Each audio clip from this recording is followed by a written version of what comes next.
Hello, and in this video we will think about how we can learn language more efficiently, more effectively, and we'll also think about some of the myths and wrong thinking about how we learn a language.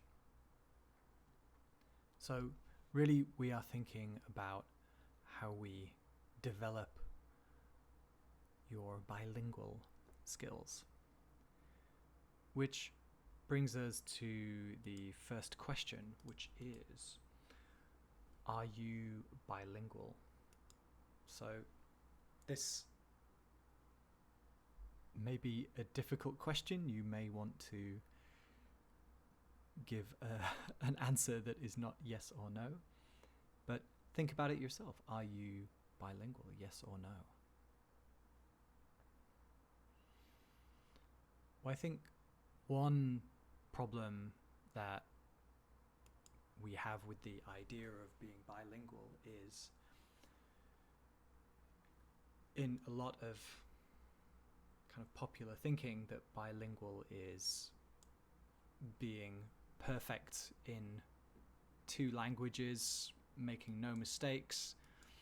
However, there are many types of bilingual.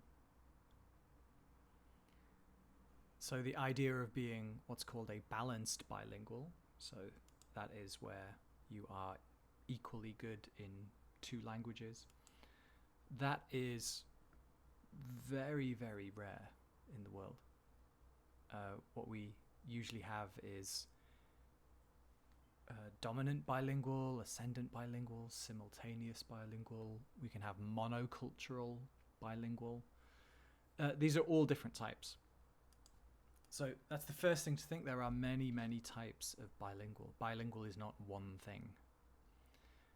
So it doesn't really mean perfect in two language because almost nobody is. It's pretty rare. But someone might be very good at business meeting language, business meeting English, but not very good at small talk, or they don't understand jokes, or they cannot joke in the language. So very often people have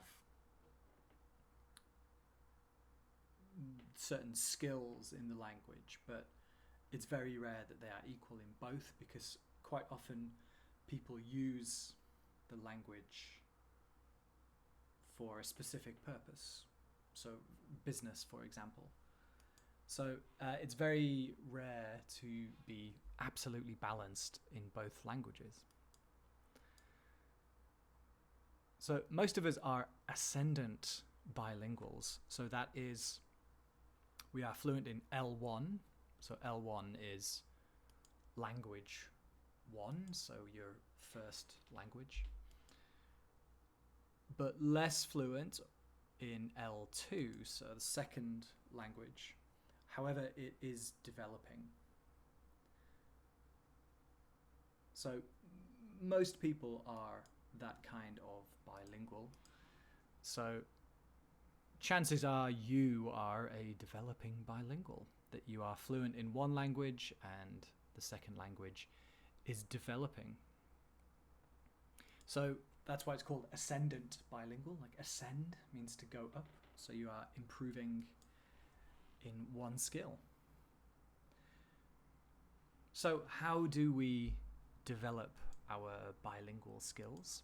Well, let's first consider some common beliefs about learning a language and think about how true they are. So first, let's think about this one. We learn languages just through imitation. So we are simply just copying the speaker of the other language, and that's how we learn a language. Well, is it true or false? Well, this one is false. So we don't learn just through imitation. And we know this because speakers create unique sentences. They create sentences that they have never heard before. So it shows that they are constructing language. So it's not just repeating what they have heard before. That learners create their own interlanguage. So interlanguage is the language between first language and second language, where it's not quite accurate, it's not quite L1, but it's not quite L2 either. So it's not first language, but it's not second language either. So this is called an interlanguage. And learners create their own interlanguage. So we know even from how babies learn their first language, or toddlers learn their first language, that it's not simply imitating. It's not just listening and repeating exactly the same thing. So of course, your parents for your first language or teachers for your second language, of course they are a source of language and for pronunciation and things, but you're not just repeating what you're hearing. So this will be important with a later myth that we come to. So yeah, we're not just imitating, we're not just copying what we hear. So let's think about this. You learn what your professor teaches you, or your teacher teaches you. So is this true or false? Well, this one would be not true. Well, if you learned everything that you heard, you would get 100% on every test. So you don't just remember what you've heard. In fact, memory cannot retain 100% of anything without repeated activation. So that is why in lessons you will find that you are kind of repeating the same thing across different lessons and different weeks. That is not an accident. That is not because the teacher has no ideas. It is because that is how you push language into the long-term memory. So this repeated action over time helps that language become usable. So that's why if you only hear a new word once, you are quite unlikely to remember that, and certainly not in a usable way. So if you're getting new language, make sure that you are activating it in a meaningful way. And the key word is meaningful. So if the new word is activation, just going activation, activation, activation, activation, activation, activation, activation, activation, actually is not good for memory. It that just becomes a noise. It becomes meaningless. But meaningful activation is using it in an interaction or a message, some kind of communication style. So that is meaningful activation, and that needs to be done over time. So just one lesson is not very useful. We also have adding new to old. So this is why learning lists of vocabulary is quite inefficient. You're unlikely to remember a lot of that language later. If you have ever taken an exam, you know that after that exam, you will forget quite a lot of what you studied for that exam. If you took the same exam 1 month later without any preparation, you would not get the same score. So just learning for a single purpose is not very useful, but we want to add new information to the old system. So what this means is you will take a new vocab item, for example, and you want to connect it to the existing language that you have. So let's think about how we can do this. So new language needs to fit into the language that you already know. So one example of this would be if you learn a new noun. So let's say you learn the word advice. It's a good idea to also learn what is the verb for that noun. So give advice. Give advice. So now you're adding this new word, advice, into your existing language system. So give advice, take advice, request advice, or connect it to adjectives, bad advice, good advice, powerful advice, life-changing advice.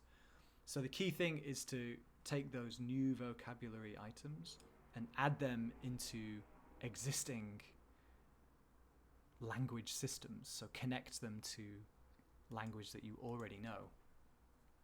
And so one way of doing this is to learn collocations. So collocations are words that often go together. We often see these words together. So, for example, give and advice. That's a collocation. So give advice.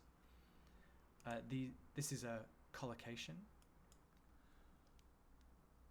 One way you can do this, which is very useful, I recommend this a lot, is to use a collocation dictionary.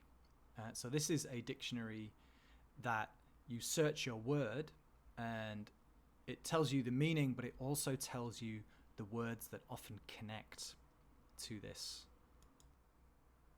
So for example, if we take the word language, so here we can see, if we look at language up here, so what adjectives go with language? Well, first language, native language, foreign language, second language, source language, target language. Those are technical, like, teaching terms, but they are collocations of the word language. And we can see what verbs go with language. So speak a language, understand a language, use a language, learn a language, study a language. So we can see really, really useful when you learn a new word. I really, really recommend using some kind of collocation dictionary and actually finding what words connect often to your new language item. And what this is really good for is prepositions. Because in English, prepositions can be very, very tricky.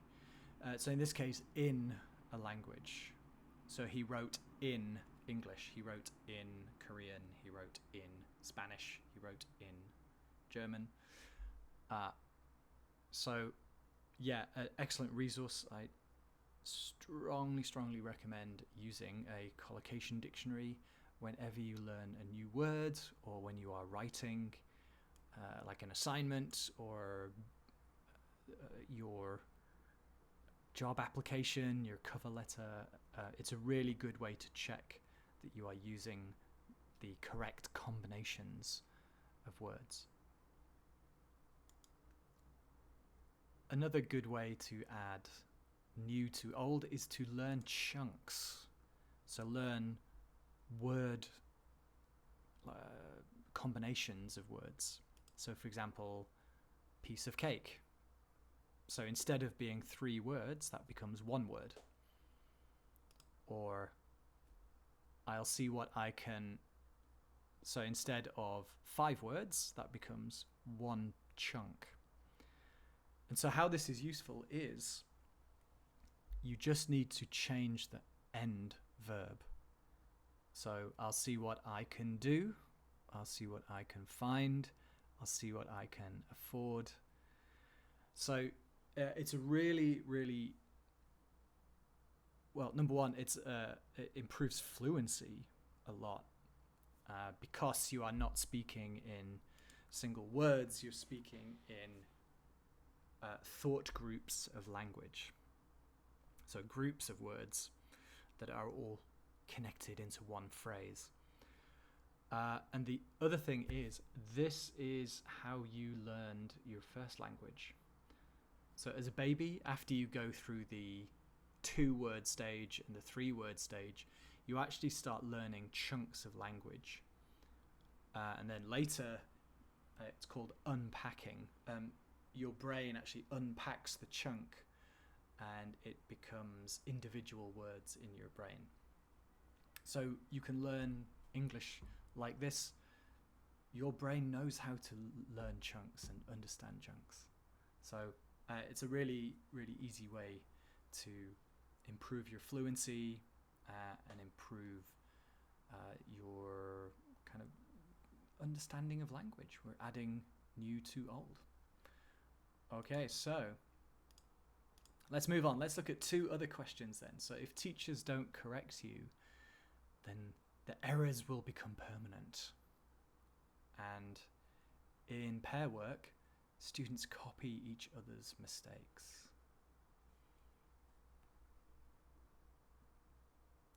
Well, so let's handle the first question first. Don't worry, the picture will make sense in just a minute. So if teachers don't correct you, the errors will be permanent. So maybe you want the teacher to correct every single mistake when you're speaking or in your writing. So if the teacher doesn't correct you, then that mistake will be forever in your brain. It will be fossilized into your brain. However, again, this is not true either. So how do we know this? Well, firstly, errors show that you are stretching your language. Okay, that's hence the picture. So you're stretching your language. If a student does not make any mistakes, that's usually because you are staying in your comfort zone. You are not trying to express anything new. You're not trying to push your language to challenge yourself. You're not having conversations about different things, maybe. And so we often see this with people who move to a different country, but they stay in a community that is filled with their own language speakers. So let's say that I moved to Venezuela, but I lived in a community of English speakers. So I only really use Spanish when I kind of go outside of that community. So, going to the shop, getting a taxi, public transport, restaurants, those kind of basic things. So in that case, my Spanish might be pretty good in those situations, or good enough. But because I never use it for anything else, I never use Spanish for anything other than those everyday things, my language is not improving. And so we often see this with people who lived, well, on paper they lived abroad for a long time, but they don't really speak the language of that country to any significant level, because they were never stretching their interlanguage, right? They were never pushing it. So mistakes are actually good because it means you're stretching your language. Also, those kind of errors are quite individual, so the mistakes will vary and they will change over time. There's the idea that learning a new piece of language is like throwing a stone into a lake or a pond that the ripples kind of move out. So learning that new piece of language actually affects the other language that you know. So this is why, let's say you have a student who learned numbers 1 to 10 excellently. They know the alphabet and they know days of the week. And next we study the months of the year. Suddenly they start making mistakes with numbers 1 to 10 and days of the week and the alphabet. So it's not because they are going backwards, but it's because adding this new information is affecting the other language. And again, this is a stage of interlanguage. So when this happens to you, don't be frustrated that, oh, why am I making these mistakes suddenly? It's like, I know this language, why am I now making a mistake? Don't worry, it is just a part of the learning process. It's just how language, when you add something into the language part of your brain, other things get rearranged. So don't worry, the mistakes are not permanent, and it's going to change over time anyway. So not a big problem, don't worry. All right, so another thing is you often know that you made a mistake, but you are more focused on communicating, and that is a good thing. So often, especially if you're speaking or you're writing a message very quickly,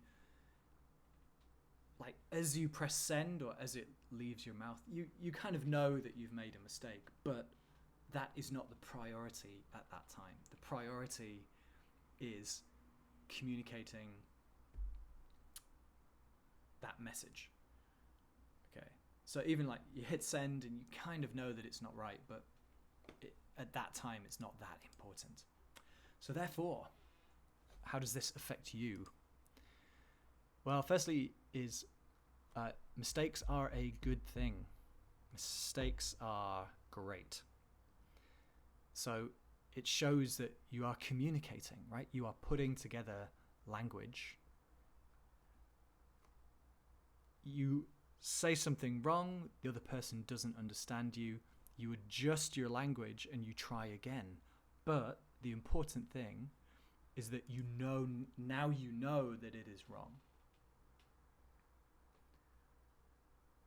And so adjusting it and retrying, that is actually a huge part of developing your English. Does the other person understand you? So this is called mutual comprehension or comprehensibility. Does the other person understand you? No? Okay, let's remix this sentence, try again. Do they understand you? No? Okay, let's try again. Let's change this word and change this word. So this is a really important part of developing your language, and if the teacher is constantly just telling you the answer, then that's not really going to help you with this really big life skill. So there's a lot of research into like teacher corrections, and even in like the best case scenario, one piece of research showed that correction only stays in your brain for about 2 weeks, and then you'll go back to the error. But again, that's not a problem, because children make mistakes all the time when they're learning language, and it doesn't become permanent because they are exposed to lots of input. So the key thing is to continue the learning process, and those mistakes go away with enough good input. So if you said a piece with cake instead of piece of cake, even the teacher correcting it on the spot or in writing you are probably going to say it again very soon. But with enough exposure to seeing piece of something, that will just change naturally. The other thing is like teachers like correcting every little mistake in your writing. Okay, it doesn't help for two reasons. Number one, most people don't read the corrections that carefully. And number two, remember we talked about meaningful activation. Just reading the correction once and then going, okay, that's nice, on to the next assignment. That's not being activated in any meaningful way. So, the meaningful activation comes through more exposure, more input, and using that language in different cases. All right, so the other question we had, but in pairs, students will copy each other's mistakes. Okay, so they're actually learning wrong English. They should only speak to the teacher. Well, not really. That's not true either. So interaction is absolutely vital for language acquisition, and that goes for first and second language. So the only way to actually get language to a higher level, and we're thinking about developing bilingual skills, is interaction, is communication, and meaningful communication as well. So like trying to avoid communicating or speaking will actually have a bigger negative effect. So any effect of like hearing incorrect phrasing, the effects of that is much less important than the effect of not communicating. So if you think in a class of 25 students, if you only speak to the teacher, you're only going to say a few things in a 1 hour class. Whereas if students are in partners speaking together, you can speak for 45 minutes, 40 minutes, 35 minutes of a class. So it's a lot more actual meaningful practice. And again, same as the last point with authentic inputs, like errors will stop because your interlanguage is developing. So your bilingual skills are developing. And again, similar to the last point, you're often more focused on the content of the interaction than the specific language. You're talking to your partner and you really want to express something. You're trying to get that content, that meaning. So it's thinking about articles, or is this a gerund or not a gerund? That becomes less important in that moment than actually expressing yourself. So similar to the last point, quite often after you've said it, you'll kind of hear what you've said and go, oh, okay, right, should have been going, not go. But at the time, the communication is way more important. So yeah, don't worry about other people's mistakes. Just keep communicating. That's the most important thing for developing those bilingual skills. So speaking and writing with a purpose is the most effective way to improve language skills. Again, going back to first language, you think babies, toddlers, they're trying to communicate with their parents, their caregivers, brothers, sisters, grandparents, babysitters, whatever. That's their main thing, right? They've got to communicate. And they are not creating perfect chunks of language, but they really, really, really want to communicate, and that is what is driving their language development. So this is how you learned your first language. So one problem comes with when students are only focused on accuracy.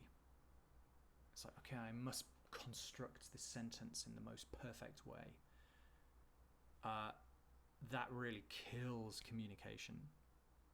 If you have like a minute of silence while somebody constructs this perfect sentence, or what they think is a perfect sentence, that can really damage the communication skills, because there shouldn't be a minute of silence between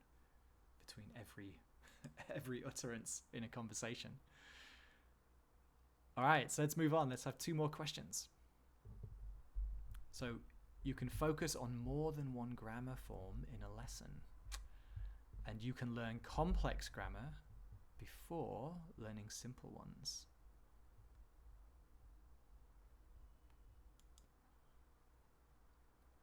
So let's start with this question then. You can focus on more than one grammar form in a lesson. Yes, you can, absolutely. We can learn pronunciation, grammar, and vocab at the same time. So the human brain is pretty good at getting multiple things at the same time. You can learn more than one grammar in a communicative way, and then, as I mentioned before, you can unpack it later. So first you get the exposure, and then you get the kind of noticing, you unpacking. For example, a toddler might learn "it's okay" as one piece. It's okay.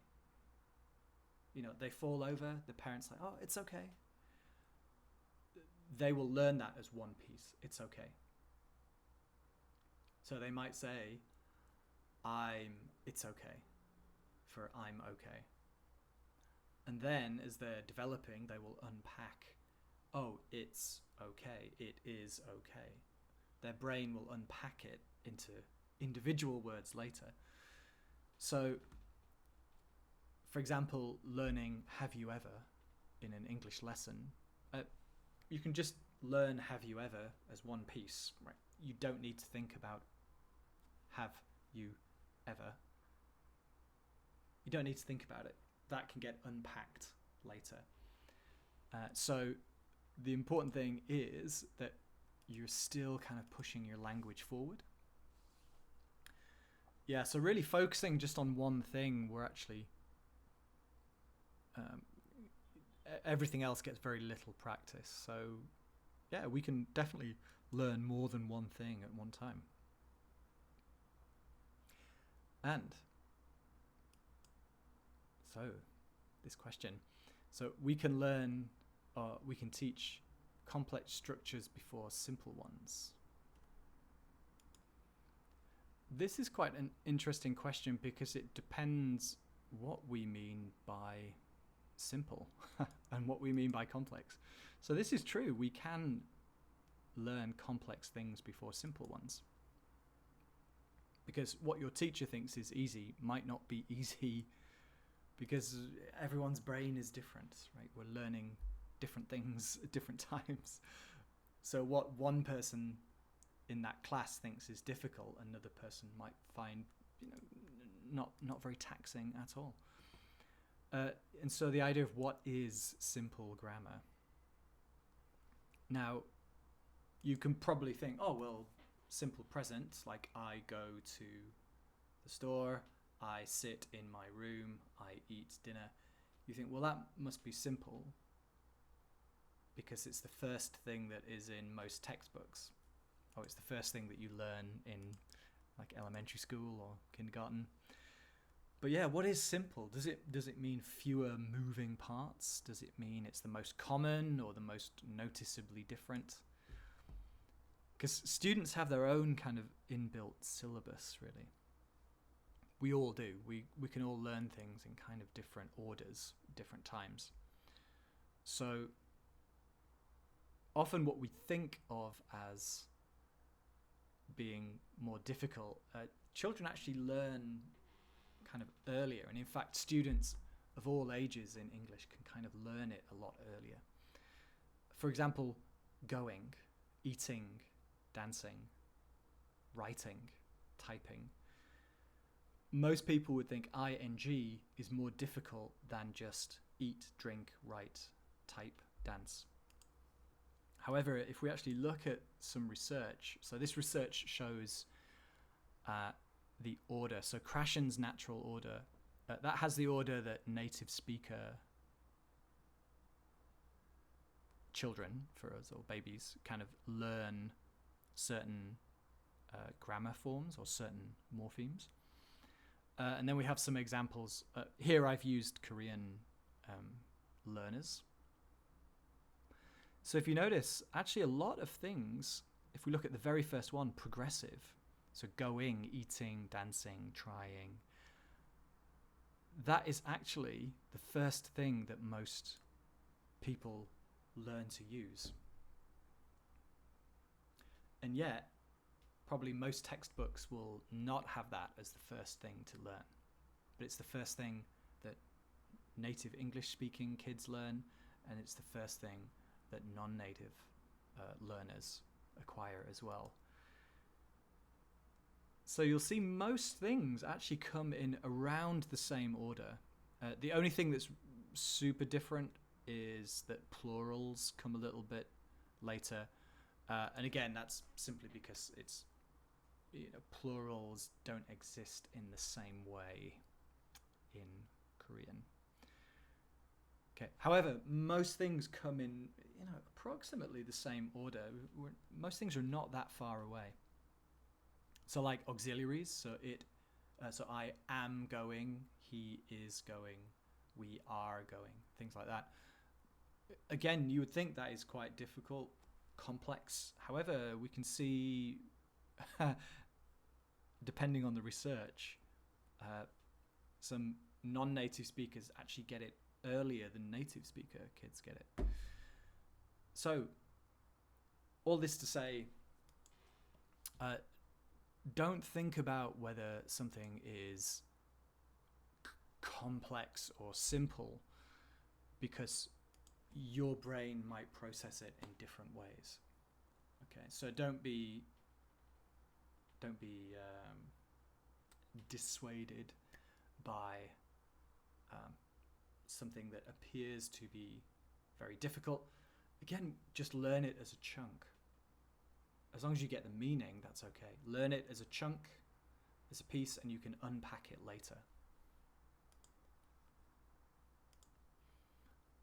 Okay, so we've busted some myths about learning a language, but the key thing is that we are developing bilinguals. That interaction is incredibly important, and kind of getting repetition, meaningful activation of that is incredibly important.